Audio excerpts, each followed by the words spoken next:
In July of last year, Pope Leo posted that communities that welcome migrants are a living witness of a society where all are brothers and sisters, part of the same family. Then, 2 days ago, the same Pope Leo posted that he's following, and I quote, the alarming situation in Ceuta. Alarming. Now, wait a minute. 60,000 brothers and sisters of the same family showed up at the door of one Spanish city, and suddenly the family reunion is alarming? So I'm not here just to dunk on the Pope. Well, maybe a little. But the reason I'm showing you this is bigger than him, because this week, everybody's vocabulary changed at the same time. And when the words change before the facts do, yeah, you should take a closer look at the words. So let me tell you what actually happened in Ceuta, because the version you have seen is missing the best part. Ceuta is a small Spanish city sitting on the northern tip of Africa, right on the border with Morocco. In the last days of July, around 60,000 people crossed into that city. Most of them were young Moroccan men, and most of them didn't jump any fence. They swam around the breakwater at a beach called Tarajal, or they simply walked along the shoreline. So dozens of people died doing it, and the official counts still contradict each other. The city, of course, collapsed in about a day. The local government declared a full humanitarian emergency and asked Madrid to send the army, and, well, Madrid did send the army. Now, here comes the number that nobody is paying attention to.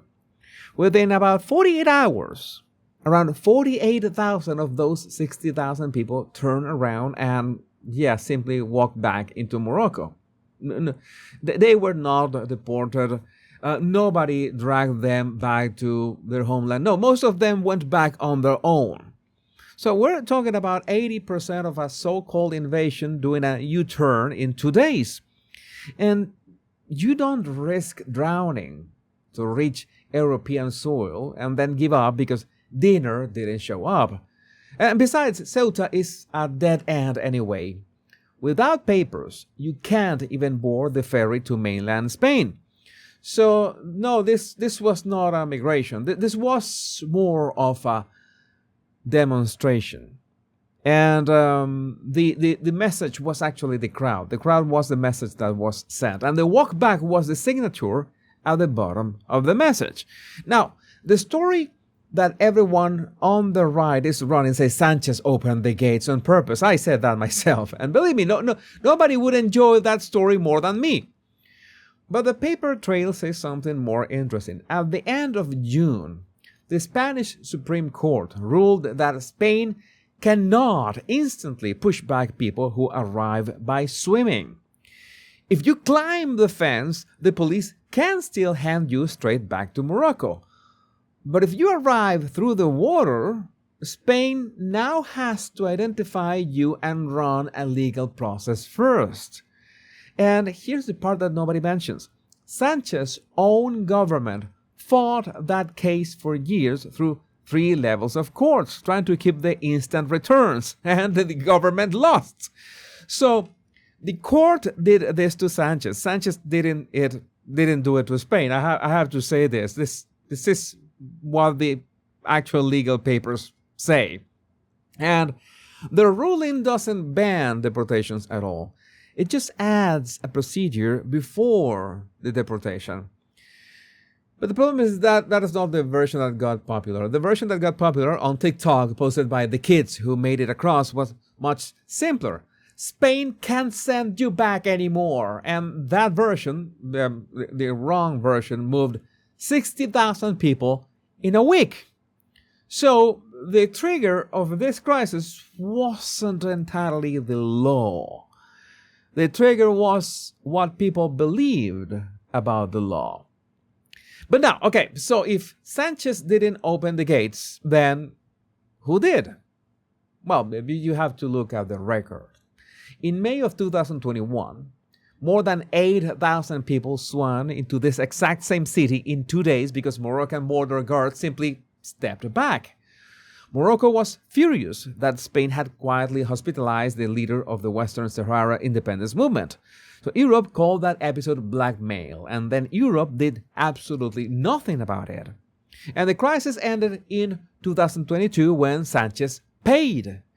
He reversed decades of Spanish policy and endorsed Morocco's claim over Western Sahara. And from that day, Spain's southern border stopped working like a border and started working more like a subscription. So Morocco provides the service of keeping it closed, and Madrid keeps up the payments. And there's a legal hole underneath all of this because the readmission agreement between Spain and Morocco only covers citizens of third countries. So Moroccan citizens are not covered. So every time Rabat accepts its own people back, that is basically a favor that Rabat is doing to Madrid. And of course, favors can be priced. Now, guess what Sanchez did a few weeks before this crisis? Yeah, the plot thickens. He made an official state visit to Algeria. Algeria, which is Morocco's bitter enemy and the sponsor of that same Western Sahara movement. And guess what? Morocco received this very week, and Washington reaffirmed its recognition of Moroccan control over Western Sahara on Morocco's own throne day, on top of a minerals deal and a 10-year defense roadmap signed earlier this year. So Rabat has never been more protected in its life. So now you want to watch the behavior because this is where it gets, just perfect. Awesome. Sanchez flies to Ceuta and says, and this was, quote, an attack on Spain's territorial integrity. An attack. So let's go through that sentence again. An attack needs to have an attacker, and Sanchez never names one. The Prime Minister of Spain stood in front of the cameras, described an attack on his own country, and could not finish his own sentence, name the attacker. And meanwhile, his interior minister publicly thanked Morocco and called the cooperation exemplary. So while the Spanish police unions and his own police call this a pressure campaign straight from Rabat and accuse the Moroccan Navy of lifting the ban on departure. So the minister is thanking the same people his own officers are accusing. And on the other side, Morocco's ambassador announced that the kingdom did not want any of this to happen, which is the denial that nobody had asked for. So both governments then blamed the same convenient villain, the trafficking networks, using nearly identical words within a day of each other. And when two governments cannot name each other, they hire the same scapegoat. So this is how I see it. Nobody opened that border for migration. Somebody opened it to show Madrid that it can be opened. So the message cost Morocco nothing. It lasted 48 hours and it cleaned up after itself. And Sanchez can't say any of this out loud because he is the one who signed the subscription back in 2022. So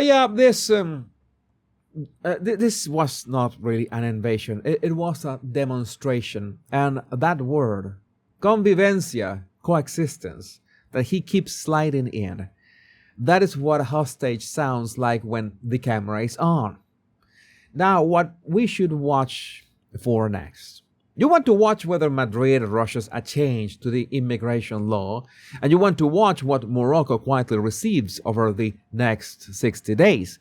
Because the payment never looks like a payment. It always looks like deepened cooperation. And if you're wondering why Washington won't spend a single dollar of pressure on Rabat over an European border, well, it turns out that under the sand of Western Sahara sit the critical minerals that feed the chips and robotics race everyone is running. Now, that is also why the Gulf capitals watch this week very, very carefully. Abu Dhabi and Riyadh build their leverage out of energy, minerals, and compute.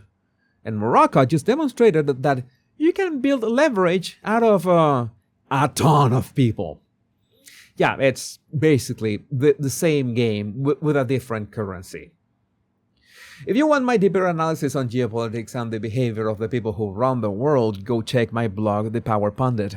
I can say things there that I prefer not to say anywhere else. Link in description, and share this video with your family and friends so they know what's really going on.